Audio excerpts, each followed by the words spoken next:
সময়ের সঙ্গে শীতের তীব্রতা বাড়ছে উত্তরের জেলা নওগাঁয়। কুয়াশায় ঢাকা পড়েছে পথঘাট, সঙ্গে বইছে মৃদু বাতাস। তীব্র শীতে জনজীবনে নেমে এসেছে স্থবিরতা। কঠিন পরিস্থিতি, কঠিন অবস্থা, গাড়ি চালানো যাচ্ছে না, হাত ছিটকা লাগা যাচ্ছে, মানুষজন বাড়াচ্ছে না, খুবই পরিস্থিতি খারাপ। গেলে লোকজন বাড়ায় না, বেচা বিক্রিও ঢিল, খুব একটা ভালো না, এটাই পরিস্থিতি।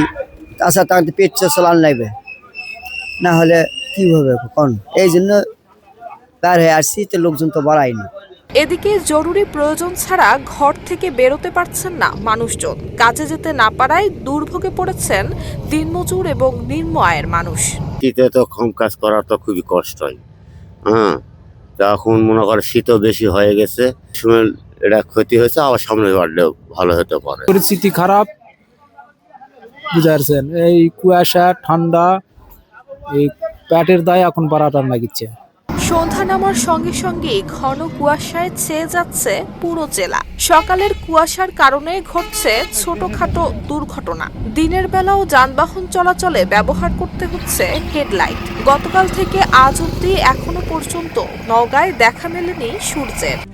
RICL TMX, যুগের পর যুগ স্থাপনা থাকে মজবুত।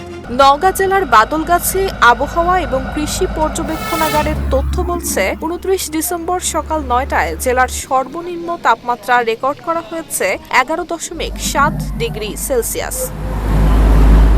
নুসরাত জাহান মেহেক, ঢাকা পোস্ট।